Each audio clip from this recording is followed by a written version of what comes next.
even as France continues to remain in shock over the brutal terror attacks that have taken place in Nice, which claimed 3 lives. French president's warning of more attacks in the near future is almost coming true. There has been another attack that has taken place in the French city of Lyon, where an Orthodox priest has been shot at. Now, the priest, who is of a Greek nationality, was closing his church when he was shot twice by an attacker using a shotgun. Now, according to reports that are emerging in the local French media, the priest is now said to be in a critical condition and is being treated in a local hospital. Now, the assailant reportedly fled the scene following the crime. Now, the pastor, who goes by the name Antoine Calotte, at another Greek Orthodox church in Lyon, has identified the wounded priest as Nicholas Kakavelakis. The priest was shot in the abdomen in point-blank range.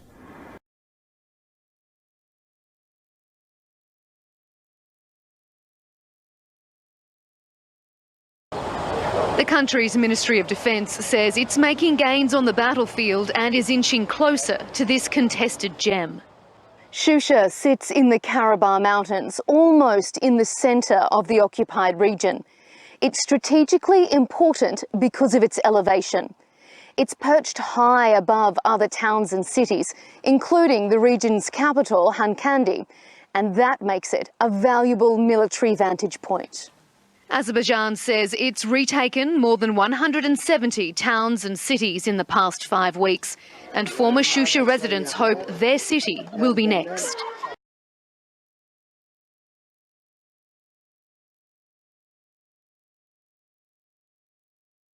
Let's now get you some breaking inputs that have just been reported in Canada, where, according to reports, multiple people have been stabbed in the Canadian city of Quebec. Now, the police is looking for the suspect, who is said, and this is how it's been described, the suspect was dressed as some kind of a medieval warrior. The incident happened in the Parliament Hill area shortly before 1 a.m. local time. Now, the police there have arrested the suspect, and at this point of time, the details are still extremely sketchy. The Quebec City Police Department has put out this tweet where it said that shortly before 1 a.m., a suspect has been arrested. We still ask the citizens of Quebec City to stay inside with the doors locked.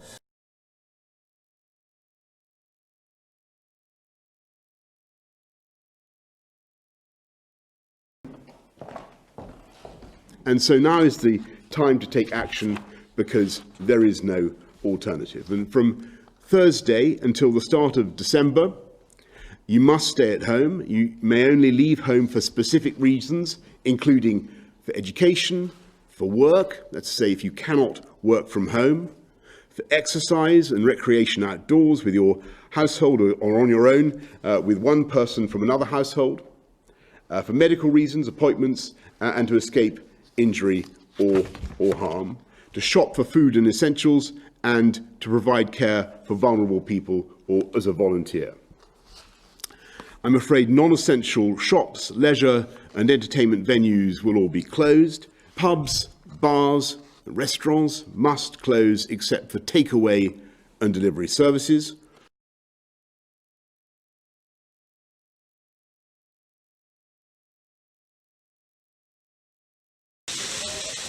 Long queues outside this coronavirus testing station in Bratislava. It is one of thousands that opened on Saturday to screen Slovakia's entire population of over 5 million. Testing is voluntary, but anyone not participating has to self-isolate for 10 days. In the past 3 weeks, Slovakia has seen thousands of new infections each day. Mass screening is hoped to control the virus and avoid further restrictions. More than 40,000 healthcare workers, army and police have been deployed to carry out the tests. This first round of testing covered around 1 million people, with reportedly 1% receiving a positive result. A second round of mass testing is planned in a week's time.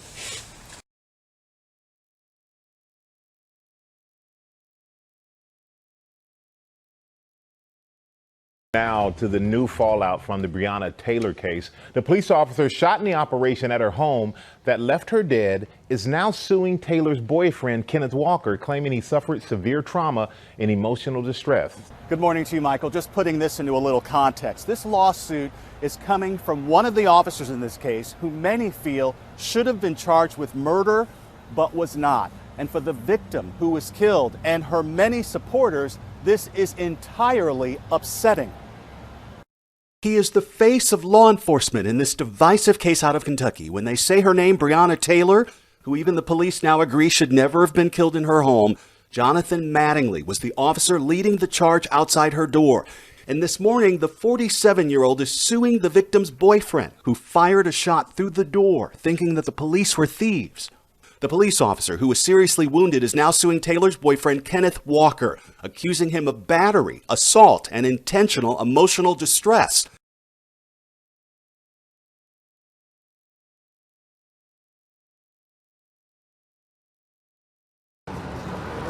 Businesses are shut and armed police stand guard. Separatists in Indian-administered Kashmir have called for a complete shutdown in northern Jammu and Kashmir territory in protest against a new land law in the Himalayan region.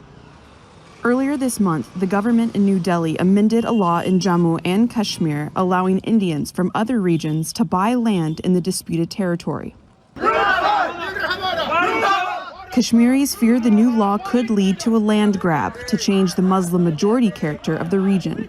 Until recently, the region enjoyed a special status guaranteed by the Indian Constitution, which allowed it to make its own rules about permanent residency and land ownership.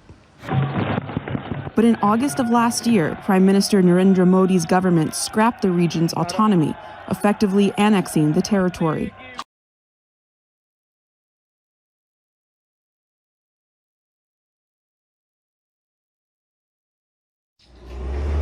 Underneath Baghdad's Freedom Monument, a bulldozer delivers the final blow to Iraq's besieged protest movement. On Saturday morning, security forces entered Liberation Square for the first time since large-scale anti-government demonstrations began a year ago. They ordered the removal of all remaining tents and searched the entire area. 24 people were arrested during the operation. But some protesters feel they've been tricked. They had agreed to open the roads and arrest those responsible for the violence, but not to end the sit-in. Only a few dozen demonstrators had been left in the square. In recent months, the crowds had gradually dwindled as targeted killings, arbitrary arrests, attempts by parties to hijack the movement, and the coronavirus pandemic took their toll. None of those left had the energy or will to resist.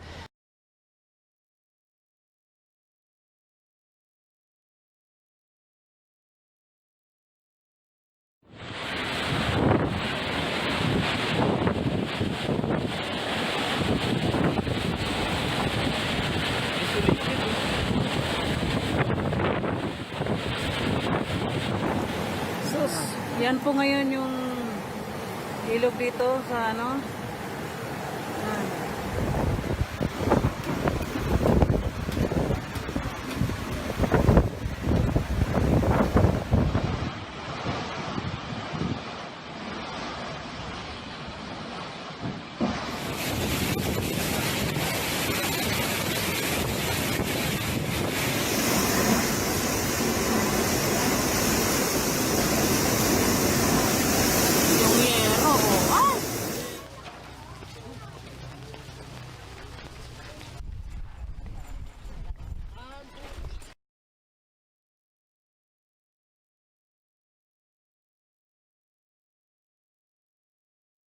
Candidates of President Alassane Ouattara called for a boycott over his bid for a third term. Streets were largely quiet in the commercial capital, Abidjan. In contrast to weeks of clashes that killed 30 people in the run-up to the election. There were pockets of unrest, though.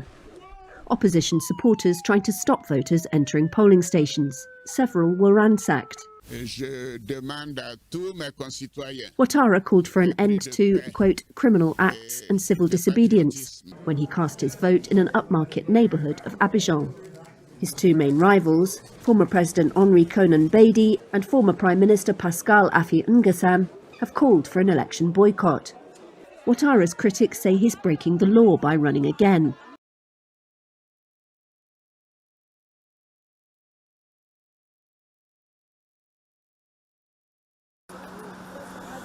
A last-minute quest to chase every possible vote.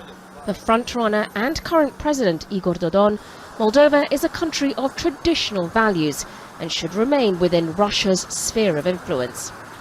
A populist championing family and strong ties with other ex-Soviet nations, Dodon has been leading in the polls despite not having taken part in any debates. What he has is the support of the country's mass media, heavily backed by members of his own party, the Socialists, as well as a ringing endorsement from Russia's President Vladimir Putin. Following closely is the former Prime Minister Maya Sandu, who wants to shift away from Russian dominance.